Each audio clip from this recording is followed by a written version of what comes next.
Hola, reciban un cordial saludo. He estado un poco ocupado, así que no he hecho muchos videos, pero bueno, quería hacer uno y lo mejor que se me ocurrió es hablar un poco sobre este documento, que es a profundidad de los que hace PwC, que son muy buenos, muy recomendados. Y este en particular es una guía práctica sobre cómo aplicar el método simplificado de pérdida esperada para IFRS 9, la NIF 9, de instrumentos financieros, y se enfoca bastante en lo que es la matriz para provisionar. La matriz para provisionar esto viene siendo el cuadrito que normalmente usamos, que viene en diferentes antigüedades y porcentajes de pérdida esperada por utilizar. Tal vez algún comentario inicial. Es, este es un tema que cambia con NIF 9, ¿verdad? Porque bajo NIC 39, que era la norma anterior que trataba el tema de deterioro de instrumentos financieros, veníamos sobre un enfoque de pérdida incurrida. Incluso la misma NIC 39 en uno de los apartados de las guías de implementación o las guías de aplicación mencionaba que usar una matriz de provisión como la que ahora sugiere NIF 9 no era apropiado en el enfoque de pérdida incurrida. Por lo tanto, aunque en la contabilidad siempre posiblemente lo aplicamos y tradicionalmente se enseñaban los cursos de contabilidad básicos por lo menos, bueno, no era algo que estaba, digamos que en línea con los requerimientos de NIC 39. Bueno, esta guía lo que viene a hacer es a profundizar diferentes preguntas, como vamos a ver. Vamos a bajar un poquito en el documento. Está en inglés, ¿verdad? Les he comentado previamente que para aprender NIF es muy importante tener conceptos básicos y por lo menos tener el jargon, el lenguaje técnico del inglés para comprender y profundizar con la norma. El documento está dividido en diferentes secciones. Lo primero es como definir o establecer cuál es el escenario, ¿verdad? De qué es lo que estamos hablando. Luego habla por dónde comenzar. Y noten que para cada sección viene una serie de preguntas. Entonces es muy importante. Incluso esto viene sirviendo como una especie de índice que nos va a servir por si tenemos al rato alguna pregunta de estas. Ir directamente a la pregunta. Aquí vamos a hacer un barrio rápido. El objetivo no es leer todo el documento, sino más que todo hacer la recomendación. Este documento está en Google, digamos. Si buscan, pueden poner INDIV, IFRS 9, Impairment Practical Guide, Provision Matrix. Y les va a salir, digamos, y pónganlo entre comillas. No olviden los dos puntitos. Aquí, bueno, he comenzado subrayando algunos aspectos de las preguntas que vienen comentando. Bueno, lo primero es que son cuentas por cobrar, digamos, a nivel de NIF, que consideraría, ¿verdad? Que vendría siendo el concepto de cuentas por cobrar. ¿Cuándo es que el modelo de deterioro aplicaría en NIF 9? ¿Y cuándo es que podríamos utilizar el enfoque simplificado? Bueno, entonces lo primero es, lo que normalmente conocemos como cuentas por cobrar, bueno, están incluidos en la evaluación, el assessment de impairment, de deterioro bajo NIF 9, ¿verdad? Aunque ahorita vamos a ver algunas excepciones que podrían surgir a lo que tradicionalmente conocemos como cuentas por cobrar, que básicamente le facturo a un cliente, ¿verdad? Le facturo a un cliente con crédito, él me debe, pues tengo una cuenta por cobrar. Esa es la simple, digamos. La norma también hace referencia a lo que viene siendo los activos de contrato, los contract assets, de la NIF 15, que es la de ingresos. ¿Qué son estos contract assets? Bueno, básicamente NIF 15 nos define que un activo de contrato viene siendo aquel que surge en el momento que hay un desbalance en la posición, ¿verdad? Entre los servicios y bienes entregados versus los pagos recibidos. En la medida que yo he entregado más bienes y servicios respecto a los cobros recibidos, digamos los pagos recibidos, bueno, eso significa que yo estoy en una posición de acreedor respecto a mi cliente. Eso me da a mí un derecho, y ese derecho se registra como un activo y es lo que conocemos como activos de contrato. Lo más simple, digamos, es facturas, servicios no facturados, digamos, unbilled receivables. o algunos ajustes de devengo del ingreso, ¿verdad? Y el ejemplo clásico va a ser, bueno, ya entregué el servicio pero no he facturado, ya sé que me gané la plata, el dinero, digamos, ya sé que voy a tener la retribución, pero no he facturado al cierre, entonces registro el ingreso porque por base de devengo tengo que registrar el ingreso y la contrapartida es un activo de contrato. Estos instrumentos bajo NIF 15 típicamente van a estar dentro del alcance de NIF 9 para la evaluación de impairment, de deterioro. ¿Qué otras cosas considera la norma como cuentas por cobrar? Bueno, importante lo que son arrendamientos, los leases, tanto si son operativos o financieros, digamos. Para que exista el activo es porque estamos desde la perspectiva del arrendador, ¿verdad? Y en el arrendador sí hacemos la separación de financiero y operativo. Y adicionalmente, bueno, aquí lo deja en general, bueno, otros activos como préstamos y algo muy importante, préstamos intercompañía y con terceros del grupo, o sea, terceras partes. Entonces aquí lo interesante es que los préstamos intercompany, que no se matan en el proceso de consolidación, digamos que quedan vivos a nivel de balance, deberían de también ser sujetos a evaluación de deterioro. ¿Okay? Podrían haber, y es lo que viene aquí, qué cuentas por cobrar, qué balances podrían no estar sujetos a las reglas de deterioro. Y el ejemplo clásico es el factoring. Digamos, cuando yo tengo cuentas por cobrar, que son cuentas por cobrar tradicionales, digamos, le entregué a mi cliente un bien, un servicio, le facturé con términos de crédito, todo normal. Pero podría suceder que yo practico factoring, esto vendría siendo descuento de facturas o algún otro nombre que le queramos poner, que viene siendo que yo la cuenta por cobrar, básicamente el instrumento voy y se lo vendo a una entidad financiera, esa entidad financiera me da el dinero en adelantado, me cobra una comisión, ¿verdad? Que normalmente le llamamos intereses de descuento. Estas transacciones, digamos, cuando mi cartera yo la tengo destinada para hacer factoring, no va a pasar, y aquí lo menciona, no va a pasar la prueba del SPPI, que es el únicamente pago de principal e intereses, solely payment of principal and interest. En la medida que la transacción no pasa la prueba del SPPI, bueno, pues simplemente esa transacción no puede ser medida ¿cómo se llama? A costo amortizado y posiblemente tendrá que ser medida a fair value con cambios en P&L, en resultados, a valor razonable con cambios en el estado de resultados.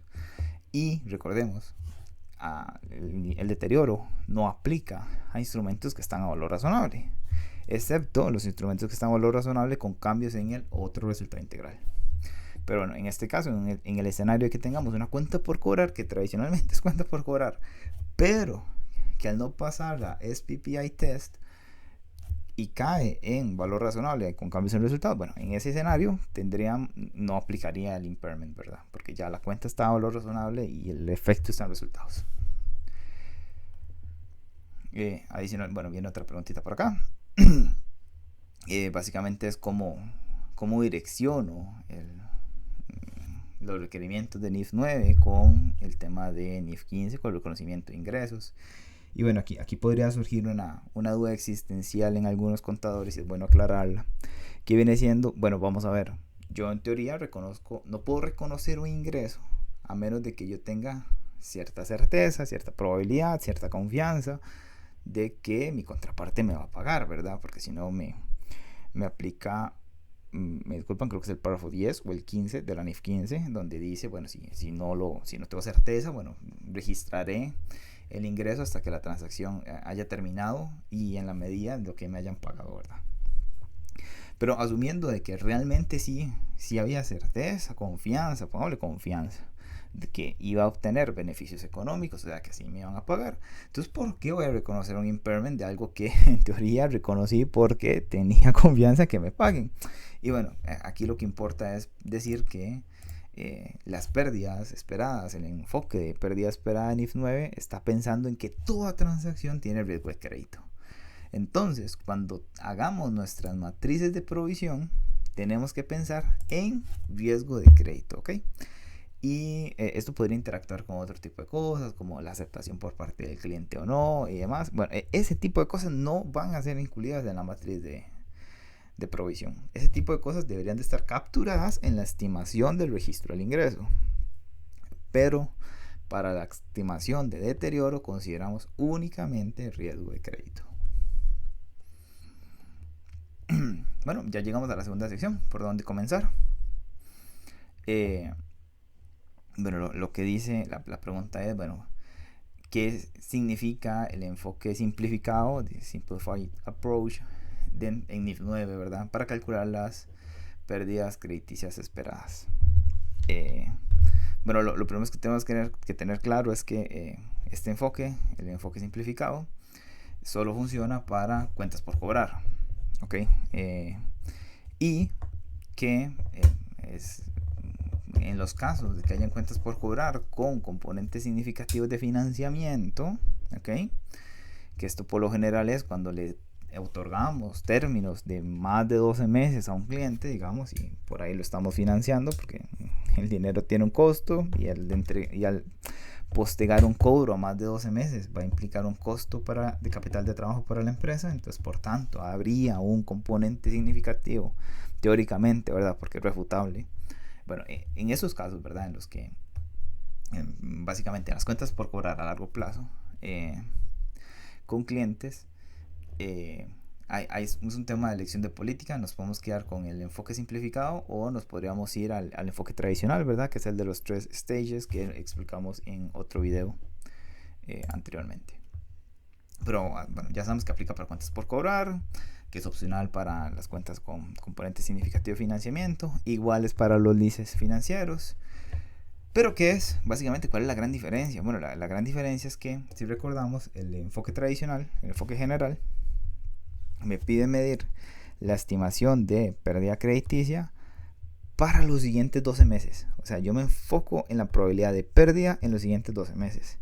En el enfoque simplificado, que es el que le aplica a las cuentas por cobrar, estaríamos hablando de que al inicio del reconocimiento inicial vamos a calcular el deterioro para toda la vida del instrumento, ¿ok? No para los siguientes 12 meses, sino para toda la vida. Una explicación muy lógica de por qué pensar en para toda la vida es algo muy simple, y es que las cuentas por cobrar, digamos, a lo que está dirigido originalmente el enfoque, normalmente no son a más de 12 meses. Entonces no tendría sentido irnos al enfoque general, que estima a 12 meses, cuando la cuenta no va a durar o no se tiene una expectativa de que dure 12 meses. Entonces eso es básicamente lo que viene a ser el enfoque. Y bueno, aquí viene otra pregunta, digamos, que dice, bueno, está bien, vamos a aplicar el enfoque general. El documento en general dice, vamos a ver, no es obligatorio aplicar la matriz de provisión, pero se recomienda. ¿Ok? No es obligatorio, pero se recomienda. Entonces la siguiente pregunta es, bueno, está bien, ya entendí que es una matriz de provisión, pero ¿cuántas matrices de provisión tengo que tener? Tengo que tener una para toda la empresa, para todo el grupo, porque pensemos que a veces no hay solo una empresa, a veces es un grupo enorme, transnacional y demás. O lo hago a nivel de oficina, digamos, a nivel de división, a nivel de estados financieros individuales. ¿A qué nivel, digamos, en qué momento separo, segrego la cartera? Bueno, aquí lo que importa y siempre es que lleguemos a la mejor estimación posible, ¿verdad? Dada la data disponible, ¿verdad? Y si un costo es proporcionado. Y algo muy importante que nos dice la norma es que esto viene siendo un tema de juicio profesional. Entonces usted podría concluir de que hacer un tema a nivel de grupo es apropiado, a como podría concluir que lo mejor es hacerlo descentralizado. O sea, ambos enfoques serían apropiados para la aplicación de esta norma. Ok. Bueno, ya luego llegamos a la tercera sección del documento, ¿verdad? Donde habla de la data histórica, ¿verdad? La matriz de provisión tiene que tener algún sustento, y el mejor sustento suele ser la historia. Fijarnos qué pasó en el pasado, cómo se ha comportado mi cartera, para poder predecir o estimar un poco cuál es el riesgo de crédito que tiene mi cartera, y poder estimar una matriz. Pero lo primero que pregunto es, bueno, ¿qué tanta antigüedad debería de tener mi historia, digamos, mi data histórica para el cálculo de la matriz, para desarrollar una matriz? Bueno, igual vuelve a ser juicio profesional. Podrá ser 1 año, podrían ser 3 años, incluso más. Y lo que dice acá es que depende un poco de, bueno, cuál es el ciclo típico de negocio de la entidad. Si me preguntan, la mayoría de negocios y demás pensaría que 3 años es suficiente para implementar esto. Luego por acá viene otra pregunta que dice, bueno, que si yo podría, digamos, la idea de la matriz es aplicárselo a la cartera en general, ¿verdad? O la idea de las matrices es aplicárselo a sus respectivas carteras. Que si podría ser que yo haga una matriz específica para un cliente en específico. Bueno, la respuesta es que sí, que podría ser necesario, que haya algún cliente que ya se sabe que tiene problemas de solvencia, de liquidez y demás, y que podría ser necesario llevar una matriz separada, independiente, para calcular específicamente el riesgo de ese cliente. Ok. Bueno, la siguiente pregunta que podría ser común es cuando las entidades, por ejemplo, piden letras de crédito o incluso seguros de crédito, fianzas y demás. Que si eso podría justificar que yo no registro una estimación de pérdida esperada, y porque el riesgo está cubierto, por decirlo de alguna manera, con la carta, con la letra de crédito, con el seguro, con la fianza. Bueno, lo que dice el documento es que, bueno, es claro que estas mejoras crediticias, digamos, mejoras de la situación crediticia, pues tienen un efecto, ¿verdad? Pero no, a partir de ellas no podríamos justificar que no hay probabilidad de no pago. ¿Por qué?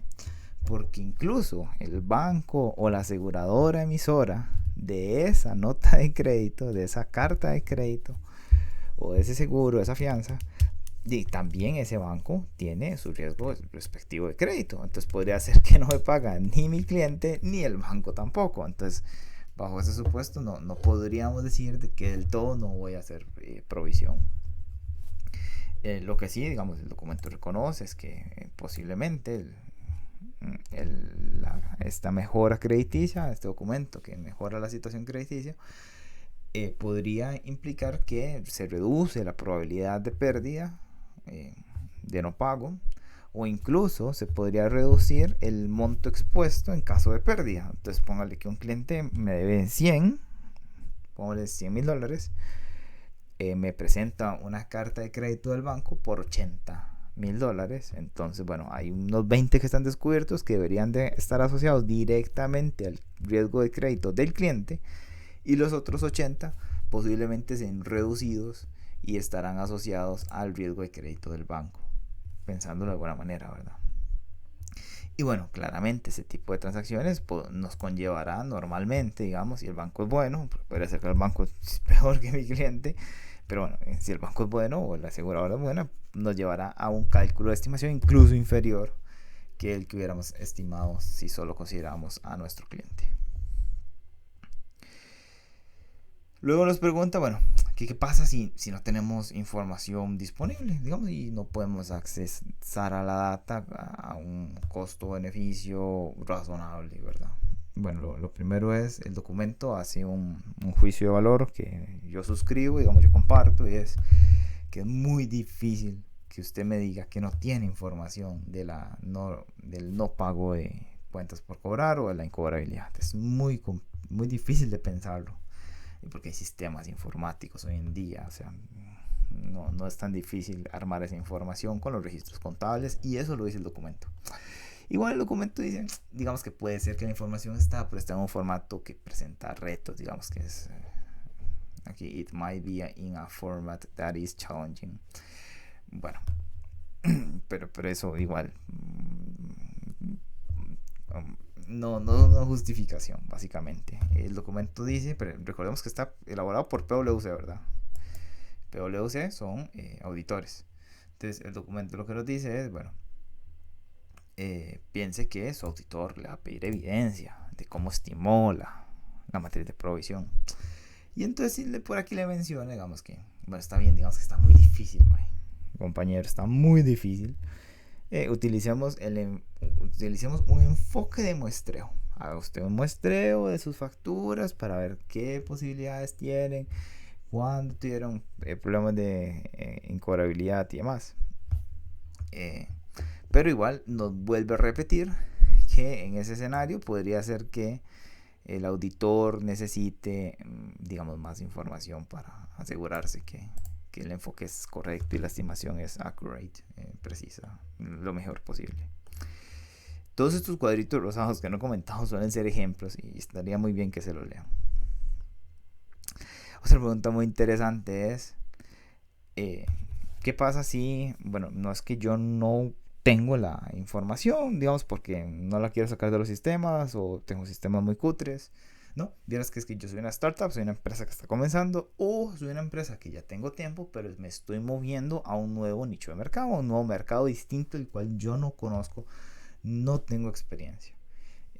Bueno, aquí el documento hace varias aseveraciones muy interesantes. Y dice, bueno, está bien, comprendemos su situación, pero vamos a ver, igual no puede decirme que no va a hacer cálculo de provisión o estimación por pérdida crediticia esperada. También dice que hay diferentes enfoques. There are different approaches. Lo primero es utilizarlo a partir de la experiencia, ¿verdad? Y entonces aquí lo que yo entendería del documento es que nos dice, vamos a ver, amigos, usted no va a entrar a un negocio en el que desconoce absolutamente todo. O sea, usted posiblemente contrató gente de ventas que más o menos sabe cuál es el giro del negocio y le pueden dar estimaciones de juicio profesional. Igual un gerente de operaciones o demás. Si no, bueno, digamos que no, que del todo no. Entonces, lo que también podríamos pensar es, bueno, hay información externa, que es aquí como una última alternativa que se suele poner, que es y contactamos con un evaluador de riesgo de crédito, un Moody's, un Standard & Poor's, y que ellos nos den, bueno, para esta industria, en este país, cuál es el riesgo de crédito que normalmente se enfrenta, digamos, y estimar en función de eso. Pero igual la norma, el documento nos deja aquí un comentario adicional que dice que, ¿sabe qué? Un buen lugar para buscar y entender cuál es el riesgo crediticio es ir precisamente con su gente en su empresa del departamento de crédito, porque ellos son los que otorgan los créditos. Ellos deberían de saber más o menos cuál es el riesgo de recuperación o no recuperación a diferentes clientes, diferentes niveles y demás. Entonces, no hay excusa, básicamente, que usted esté empezando, que no conozca el mercado del todo, que es un nuevo mercado. Bueno, eso no es excusa para que no haga la provisión. Incluso una conclusión propia, pero me parece que por ahí guía el documento, es, puede que su contador no sepa, amigo, pero esto no es normas de contabilidad. Estas son normas para presentar información financiera, y la información financiera es de toda la entidad. Bueno, la siguiente consulta que viene por acá es que si hay otros métodos distintos para calcular la estimación de pérdida esperada que no sea la matriz de provisión. Y bueno, aquí el documento, como ya se los comentaba anteriormente, pero bueno, lo deja explícito.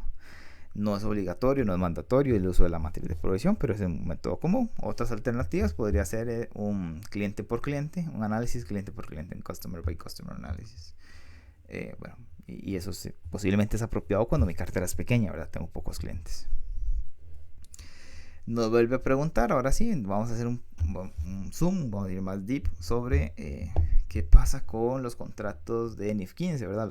Los activos por contratos con clientes en NIF 15, porque podría ser de que, bueno, lo que comienza aquí comentando es, bueno, antes en NIF 39 es este tipo de activos que si ya no existía NIF 15 o el tiempo ha sido muy corto de existencia de NIF 15 y convivir en vigencia con NIF 39, y pues NIC 39 no pedía que se le estimara a estos amigos, ¿verdad? La estimación de deterioro. Pero bueno, entonces a partir de eso es posible que no haya información, ¿verdad? Y ahí tal vez se justifica un poco mejor. Pero bueno, igual dice que tiene que calcular, digamos, aquí la conclusión general del documento es, ponga las excusas que quiera, pero igual tiene que calcular algo. Pero bueno, lo que dice es, bueno, hay diferentes enfoques que usted podría hacer, podría ver más o menos cuáles son las expectativas de pérdida crediticia, de cuentas por cobrar similares. Y a mí, en general, una de las conclusiones que más me llama la atención es esta, donde dice, bueno, vamos a ver, usted podría considerar que un contrato por un activo por contratos con clientes, que en realidad es una cuenta por cobrar no facturada, digamos, tiene el mismo riesgo que una cuenta por cobrar no vencida, digamos, la cuenta por cobrar cuando la emití no se ha vencido. Entonces, asignarle esa misma probabilidad de pérdida a los activos por contratos con clientes. Y bueno, en mi criterio personal me parece bastante razonable, ¿verdad? Pero bueno, igual siempre hay que hacer evaluaciones. Bueno, la siguiente pregunta no voy a profundizar. El enfoque del video es más contable que desde la perspectiva de auditoría, pero bueno, igual nos pregunta que cuáles pasos o cuáles consideraciones debería de tener un auditor a la hora de revisar, hacer su proceso sobre este tipo de información. Bueno, en general lo normal, ¿verdad? Validar ITGCs, validar IPI, validar metodologías, ejecución, estimaciones, demás, NIA 540, todo. O sea, no hay mucho, hay que entrarle con batería pesada. Pero bueno, en el documento lo pueden profundizar. Luego viene una pregunta de estas de que son muy interesantes, digamos, que dice, bueno, ¿qué pasa si en mi empresa nunca ha pasado que no me paguen? O sea, siempre he cobrado, tengo incobrabilidad 0, incobrabilidad 0,0001. ¿Qué hago? ¿Cómo calculo? Entonces, bueno, igual, la conclusión de este video debería ser siempre, no matter what, siempre hay que hacer una estimación de cuentas por cobrar, de incobrabilidad. Entonces las propuestas dicen, bueno, entonces aquí dice, no importa que no tenga, tiene que hacer una estimación, no quite. Entonces dice, ¿sabe qué? Pues está bien, no tiene experiencia, pero podría ver otras, no sé, ratios de la industria y demás. Una muy interesante que ya se les mencioné anteriormente es usar un buró de crédito, Moody's, Standard & Poor's, estos amigos. Cualquier data del mercado, algo tiene que haber, amigo. Ok. Si nos podemos ver, todo lo que hemos hablado hasta acá ha sido construir una matriz de provisión con base en información histórica. Entonces el siguiente reto es, y es algo que recordemos que la norma nos pide, considerar información futura, digamos, no solo considerar la historia, sino también ver hacia futuro, bueno, qué podría suceder con base a mi mejor estimación de las situaciones que conozco hoy, ¿verdad? Tampoco tenemos que ser adivinos, pero sí hay que considerar expectativas futuras. Bueno, aquí lo que nos menciona es, bueno, el segundo paso en la creación de una matriz de provisión es considerar si la experiencia histórica nos ayuda a predecir el futuro, va a reflejar lo que va a ocurrir en el futuro, o si deberíamos de considerar una mayor base de factores. Y entonces aquí lo que nos dice, bueno, qué tipo de factores normalmente podríamos considerar, y lo que nos dice es, bueno, tendencias generales, cambios en la economía, como la inflación, tasas de crecimiento, pueden ser crecimiento económico, crecimiento poblacional, tasas de desempleo, tasas de interés, FX rates, no sé qué es, pero creería que vendrá siendo como, no sé, intereses de los bonos del tesoro, entre otros. Y que incluso podríamos, un enfoque que sugiere en el documento, bueno, hagamos correlaciones históricas, veamos a ver qué ha sucedido en la historia cuando esos factores se han movido. Entonces dice, por ejemplo, las tasas de desempleo. Entonces, bueno, a mí lo que se me ocurre, digamos, para ejemplificar esto, vendría siendo un poco, imaginémonos que somos una empresa de telecomunicaciones y el país entra en crisis, hay más desempleo y demás. Podría ser que muchos clientes de telefonía postpago, digamos, no dejen de pagar las facturas porque la situación está difícil y tampoco, vamos a ver, entre comer y pagar el teléfono podría ser que con una red prepago me la puedo sortear en el tiempo y y tengo con qué comprar comida, ¿verdad? Entonces, estamos poniendo un escenario muy, muy trágico, pero digamos, sucede, ¿verdad? Y recientemente con todo el tema COVID y demás, posiblemente ha sido un tema a considerar en la industria. Y bueno, por acá vamos terminando ya las preguntas que queríamos hacer, algún repaso. Ya esto que habla de gobernanza, que viene siendo como gobierno corporativo, procesos y controles. Bueno, ya esto sale un poco del enfoque del video. Y bueno, vienen algunas conclusiones finales y demás. Importantísimo, y lo voy a hacer en un segundo video, que voy a tratar de subir en paralelo con esto. Viene un apéndice. Y en el apéndice viene un ejemplo de cálculo de esta cuestión. Y lo vamos a estudiar en otro video. Entonces esto es todo por ahora. Muchísimas gracias por su atención.